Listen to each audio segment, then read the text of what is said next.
Class आज हम लोग सामाजिक विज्ञान यानी कि जो सोशल साइंस का सब्जेक्ट है ना, तो जो आप लोगों का कक्षा 10वीं सामाजिक विज्ञान का फाइनल परीक्षा 2023 में होने वाला, जिसका एग्जाम क्या है कि 16 फरवरी को। तो 16 फरवरी के एग्जाम में ना जो डिटो जाकर प्रश्न छप जाए वैसे प्रश्न को लेकर चले। अगर आप लोग चाहते हैं कि डिटो अगर आप एग्जाम में जाकर छाप देना, तो एक एक प्रश्न को आप लोग रट लीजिए, क्योंकि ये डिटो छपने वाले प्रश्न है। ठीक है, तो फटाफट से क्वेश्चन की ओर बढ़ते हैं और एक एक क्वेश्चन को ना आप लोग रट जाइएगा, ताकि एग्जाम में एक भी क्वेश्चन नहीं छूटे। तो पहले क्वेश्चन की ओर बढ़ते, तो पहला क्वेश्चन क्या है कि निम्नलिखित में कौन सा उद्योग कृषि पर आधारित नहीं। इन चारों में पूछा गया है क्या कि कौन सा जो है ना कि वह कृषि पर आधारित नहीं है। तो सूती तो हम लोग जानते हैं कि सूती वस्त्र जो होता है वह कृषि से ही आता है, चीनी और गन्ना से आता है, जूट भी हम लोग उपजाते हैं, लेकिन सीमेंट को हम लोग कहते हैं कृषि करते नहीं करते। तो राइट आंसर बी हो जाएगा।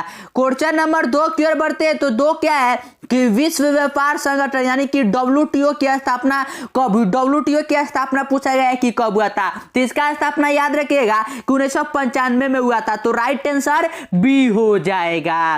क्वेश्चन नंबर 3 की ओर बढ़ते हैं, तो 3 है क्या कि लिच्छवी गणतंत्र भारत के किस राज्य में अवस्थित है। जो लिच्छवी गणतंत्र है, तो ये तो बहुत ही ज्यादा VBI क्वेश्चन, इसे आप लोग रट लीजिएगा। तो पूछा गया है क्या कि जो लिच्छवी गणतंत्र है वो भारत के किस राज्य से है। तो याद रखिए कि हम लोग किस राज्य से है, तो बिहार से। तो यह बिहार से ही आता है, लेकिन आप लोग याद रखिएगा कि बिहार के कौन से जिले के। तो आप लोग याद रखिए कि बिहार के वैशाली जिले से, जहां से हम बिलोंग करते हैं। तो कौन से राज्य में अवस्थित है, तो बिहार में। तो राइट आंसर ए हो जाएगा।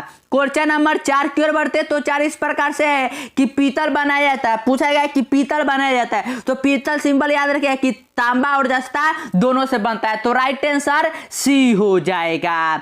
क्वेश्चन नंबर 5 की ओर बढ़ते, तो 5 है कि भारत में अत्यंत विनाशकारी भूकंप आया था। हमारे भारत में पूछा है क्या कि अत्यंत विनाशकारी जो भूकंप आया था वह कब आया था। तो याद रखिएगा कि ये जो आया था यह 1934 में आया था। ठीक है, तो इसका राइट आंसर ए हो जाएगा। क्वेश्चन नंबर हम लोग 6 की ओर बढ़ते, तो 6 है कि 1977 की लोकसभा के चुनाव में किस दल को स्पष्ट बहुमत मिला था। जब 1977 का लोकसभा चुनाव हुआ था ना, तो उसमें किस पार्टी को मिला था वोट, यही पूछा गया है। ठीक है, तो याद रखिए कि उस समय भारतीय जनता पार्टी ने क्या बनाया था, किस मतलब कि जनता पार्टी उसने सरकार बनाया था। तो राइट आंसर बी हो जाएगा। क्वेश्चन नंबर 7 की ओर बढ़ते हैं, तो 7 इस प्रकार से कि कार्ल मार्क्स का जन्म कहाँ हुआ। कार्ल मार्क्स जो आप लोग पढ़ते हैं ना दास कैपिटल, तो दास कैपिटल के रचनाकार है कार्ल मार्क्स। तो उनका पूछा गया कि जन्म कब हुआ था, मतलब कहाँ हुआ था। तो उनका जन्म याद रखिए कि जर्मनी में हुआ था। तो राइट आंसर ए हो जाएगा। क्वेश्चन नंबर 8 की ओर बढ़ते, तो 8 है कि ग्राम कचहरी का प्रधान होता है। ग्राम कचहरी का पूछा गया है क्या कि प्रधान कौन होता है। तो ग्राम कचहरी का प्रधान आप लोग याद रखिएगा कि सरपंच होता है। कौन होता है, सरपंच। तो राइट आंसर बी हो जाएगा। क्वेश्चन नंबर 9 की ओर बढ़ते, तो 9 है कि जवाहर रोजगार योजना लागू हुआ। जवाहर रोजगार योजना पूछा गया कि कब लागू हुआ था। तो याद रखिए कि यह हुआ था 1889 में। कब हुआ था, 1889 में। तो इसका right answer option number B हो जाएगा। क्वेश्चन नंबर 10 की ओर बढ़ते, तो 10 इस प्रकार से है कि नरेगा के अंतर्गत ग्रामीण मजदूरों को साल में कम से कम कितने दिनों को रोजगार देने की व्यवस्था है। जो नरेगा होता है ना, जिसमें क्या होता है कि मजदूरों को कम से कम रोजगार साल में कितना दिन दिया जाता है, यही पूछा जाता है। तो याद रखिएगा कि कितना, तो कम से कम मिलना चाहिए 125 दिन। तो राइट आंसर बी हो जाएगा। और जो क्वेश्चन मैं करवा रहा हूँ, ये डिट्टो आपके प्रश्न जो है ना, ये आपके एग्जाम में छपने वाले प्रश्न है। तो एक एक प्रश्न को आप लोग डिट्टो याद कर लीजिए। क्वेश्चन नंबर 11 की ओर बढ़ते, तो 11 है क्या कि 16वीं लोकसभा में महिला की सदस्यों की संख्या कितना था। जो 16वीं लोकसभा हुआ था, तो उसमें महिला सदस्यों की संख्या पूछा गया है कि कितना था। तो कितना था, तो याद रखिए कि 61 था। कितना, 61। तो राइट आंसर ए हो जाएगा। क्वेश्चन नंबर हम लोग 12 की ओर बढ़ते, तो 12 है क्या कि निम्न में कौन सा सबसे लंबा राष्ट्रीय राजमार्ग है। इन चारों में पूछा गया है कि चारों में कौन सा जो है ना सबसे लंबा राष्ट्रीय राजमार्ग है। तो कौन सा सबसे है, तो याद रखिए कि राजमार्ग संख्या नंबर 7 यानी कि NH जो 7 है ना, NH7 वही सबसे लंबा है। क्वेश्चन नंबर 13 की ओर बढ़ते, तो 13 है कि मानव पूंजी के प्रमुख घटक है। जो हम मानव है ना, तो हमारे पूछा गया क्या कि प्रमुख घटक क्या है पूंजी का। तो कौन सा, तो सिंपल ज्ञान यानी कि नॉलेज हम पढ़ते हैं, जो कौशल है और अनुभव है। तो राइट आंसर यहाँ पर डी हो जाएगा, इनमें सभी। क्वेश्चन नंबर 14 की ओर बढ़ते हैं, तो 14 है क्या कि सर्वाधिक वर्षा होती है। सर्वाधिक वर्षा पूछा गया क्या कि कहां पर होता है। तो सबसे अधिक जो वर्षा होता है ना, आप लोग याद रखिएगा कि मानसीन राम में होता है। तो राइट आंसर डी हो जाएगा। क्वेश्चन नंबर 15 की ओर बढ़ते तो 15 है कि नोबेल पुरस्कार से सम्मानित बांग्लादेशी अर्थशास्त्री है। पूछा गया है क्या कि बांग्लादेश को वह कौन से है ना व्यक्ति जिन्हें क्या है कि अर्थशास्त्री है, ठीक है, जिन्हें नोबेल पुरस्कार मिला है। तो कौन से, तो याद रखिए कि प्रोफेसर मोहम्मद यूनिस को मिला था। तो राइट आंसर सी हो जाएगा। क्वेश्चन नंबर 16 की ओर बढ़ते हैं तो 16 इस प्रकार से है कि निम्न में कौन विदेशी ब्रांड नहीं है। इन चारों में पूछा गया है क्या कि कौन सा जो ना वो विदेशी ब्रांड नहीं है, मतलब कि हमारे देश का ही ब्रांड है। तो सिंपल है, आप लोग टाटा आप बार बार सुनते हैं कि टाटा आयरन, तो टाटा क्या है कि हमारा अपना देसी ब्रांड है। तो राइट आंसर यहाँ पर डी हो जाएगा। क्वेश्चन नंबर 17 की ओर बढ़ते तो 17 है कि झारखंड राज्य का गठन कब हुआ। झारखंड राज्य का गठन पूछा गया है क्या कि कब हुआ था। तो इसका गठन आप लोग याद रखिएगा, ये हमारे बिहार से ही अलग हुआ था। तो ये अलग हुआ था 15 नवंबर 2000 को हुआ था, ठीक है। तो राइट आंसर सी हो जाएगा। क्वेश्चन नंबर 18 की ओर बढ़ते तो 18 है कि निम्न में कौन सी प्राथमिक ऊर्जा नहीं है। इन चारों में पूछा गया है क्या कि कौन सा जो है ना कि वो प्राथमिक ऊर्जा नहीं है, ठीक है। तो प्राथमिक ऊर्जा कौन सा नहीं है, हम लोग जानते हैं कि प्राकृतिक गैस, पेट्रोलियम और कोयला, ये क्या है हमारा प्राथमिक गैस है, ठीक है, मतलब कि प्राथमिक ऊर्जा है। तो कौन सा नहीं है, तो विद्युत जो है ना यह प्राथमिक ऊर्जा नहीं है। क्वेश्चन नंबर 19 की ओर बढ़ते तो 19 है कि दाल किस पौष्टिक अंश का स्रोत है। तो सिंपल, दाल में तो आप लोग घर ही सुनते हैं क्या कि प्रोटीन, तो इसमें क्या होता है, तो प्रोटीन। तो राइट आंसर बी हो जाएगा। क्वेश्चन नंबर 20 की ओर बढ़ते तो 20 जो है ना वो इस प्रकार से कि भारत में कितने राष्ट्रीयकृत बैंक है। हमारा जो भारत है तो इसमें पूछा गया है क्या कि इसमें कितने राष्ट्रीयकृत बैंक है। और ये तो बहुत ही ज्यादा वीबीआई क्वेश्चन है, ठीक है। राष्ट्रीयकृत वाला बैंक वाला है ना, ये क्वेश्चन आपके एग्जाम में छपेगा ही छपेगा। कितना को है तो याद रखिए कि कुल 19 है। कितना है, 19। तो राइट आंसर बी हो जाएगा। क्वेश्चन नंबर 21 की ओर बढ़ते तो 21 है क्या कि नेपा नगर प्रसिद्ध है। नेपा नगर पूछा गया है क्या कि वह क्यों प्रसिद्ध है। तो नेपा नगर क्यों प्रसिद्ध है, क्योंकि अखबारी कागज के लिए प्रसिद्ध है। तो राइट आंसर सी हो गया, अखबारी कागज के लिए। क्वेश्चन नंबर 22 की ओर बढ़ते तो 22 है कि हिंदुस्तान रिव्यू का प्रकाशन किसने आरंभ किया। जो हिंदुस्तान रिव्यू है ना प्रकाशन, तो इसका पूछा गया कि प्रकाशन किसने आरंभ किया। और ये बहुत ज्यादा विवेक, क्योंकि जो होता है ना कि प्रेस समाचार पत्र वाला है, उनसे भी आप लोगों के एग्जाम में बार बार क्वेश्चन पूछा जाता है। तो इसके याद रखिए कि प्रकाशन किए थे सच्चिदानंद सिन्हा ने। तो राइट आंसर डी हो जाएगा। क्वेश्चन नंबर 23 की ओर बढ़ते हैं तो 23 इस प्रकार से है कि सेफ्टी लैंप का आविष्कार किसने किया था। सेफ्टी लैंप का पूछा गया है क्या कि आविष्कार किसने किया था। तो इसका आविष्कार आप लोग याद रखिएगा कि हम्फ्री डेवी ने किया था। किसने, हम्फ्री डेवी ने। तो राइट आंसर सी हो जाएगा।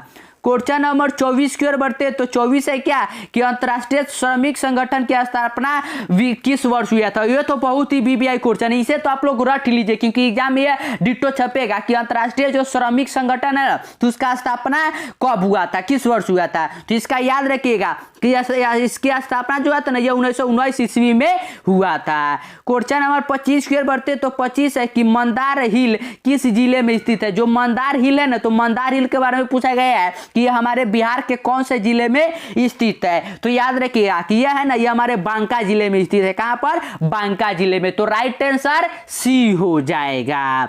क्वेश्चन नंबर 26 की ओर बढ़ते हैं। 26 है क्या कि भारतीय जनता पार्टी का चुनाव चिन्ह क्या है। ये तो बहुत इजी और बहुत ही ज्यादा बीबीआई क्वेश्चन है, ठीक है, क्योंकि अभी हमारे वर्तमान में किसकी सरकार है। तो आप लोग कहते हैं क्या कि मोदी, और मोदी कौन सा पार्टी से है, तो भारतीय जनता पार्टी। किससे है, भारतीय जनता पार्टी। तो भारतीय जनता पार्टी का चुनाव चिन्ह क्या है, सिंपल है, वह क्या है, कमल का फूल है। क्या है, कमल का फूल। तो राइट आंसर बी हो जाएगा, कमल का फूल। क्वेश्चन नंबर 27 की ओर बढ़ते तो 27 है क्या कि 16वीं लोकसभा का चुनाव किस वर्ष हुआ था। 16वीं लोकसभा का चुनाव पूछा गया है क्या कि किस वर्ष हुआ था। तो सिंपल है कि 16वीं लोकसभा का चुनाव कब हुआ था, जब प्रधानमंत्री नरेंद्र मोदी ने पहली बार प्रधानमंत्री बने थे। तो कब बने थे, तो 2014 में। तो इसका right answer option number C हो जाएगा।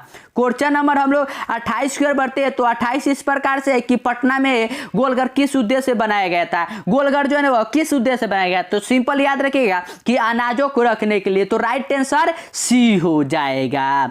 क्वेश्चन नंबर 29 की ओर बढ़ते हैं तो 29 है क्या कि भारतीय राष्ट्रीय कांग्रेस की स्थापना, जो कांग्रेस पार्टी है ना जिसके राहुल गांधी नेता है, तो पूछा गया है कि राष्ट्रीय कांग्रेस की स्थापना जो है वह कब हुआ था। तो इसकी स्थापना याद रखिएगा कि सबसे पुराना पार्टी है 1885 में। तो राइट आंसर ए हो जाएगा। क्वेश्चन नंबर 30 की ओर बढ़ते हैं। तो 30 है सिंपल क्वेश्चन कि निम्नलिखित में कौन सी प्राकृतिक आपदा नहीं है। प्राकृतिक आपदा नहीं है तो मतलब क्या है कि यह मानव द्वारा किया गया है, मतलब कि प्राकृतिक द्वारा नहीं है। तो सिंपल है कि आतंकवाद कौन करता है, हम मानव ही तो करते हैं। तो इसका राइट आंसर ये हो जाएगा कि आतंकवाद क्या है, यह प्राकृतिक आपदा नहीं है। क्वेश्चन नंबर 31 की ओर बढ़ते हैं। तो 31 है कि यंग यूरोप का संस्थापक कौन था। यंग यूरोप का पूछा गया कि संस्थापक कौन था। तो यंग यूरोप का संस्थापक याद रखिएगा कि मेजनी था। कौन था, मेजनी। तो राइट आंसर ए हो जाएगा।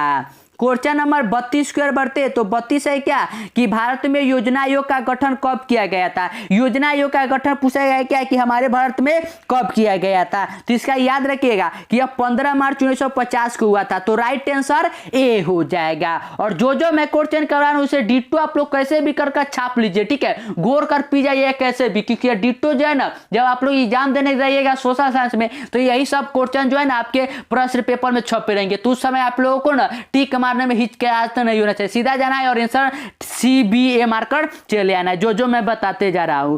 क्वेश्चन नंबर 33 की ओर बढ़ते तो 33 है कि गांधी जी ने साबरमती आश्रम की स्थापना किस वर्ष की। तो उसका स्थापना साबरमती स्थापना कब किया था। तो याद रखिएगा 1916 में किए थे। तो राइट आंसर डी हो जाएगा।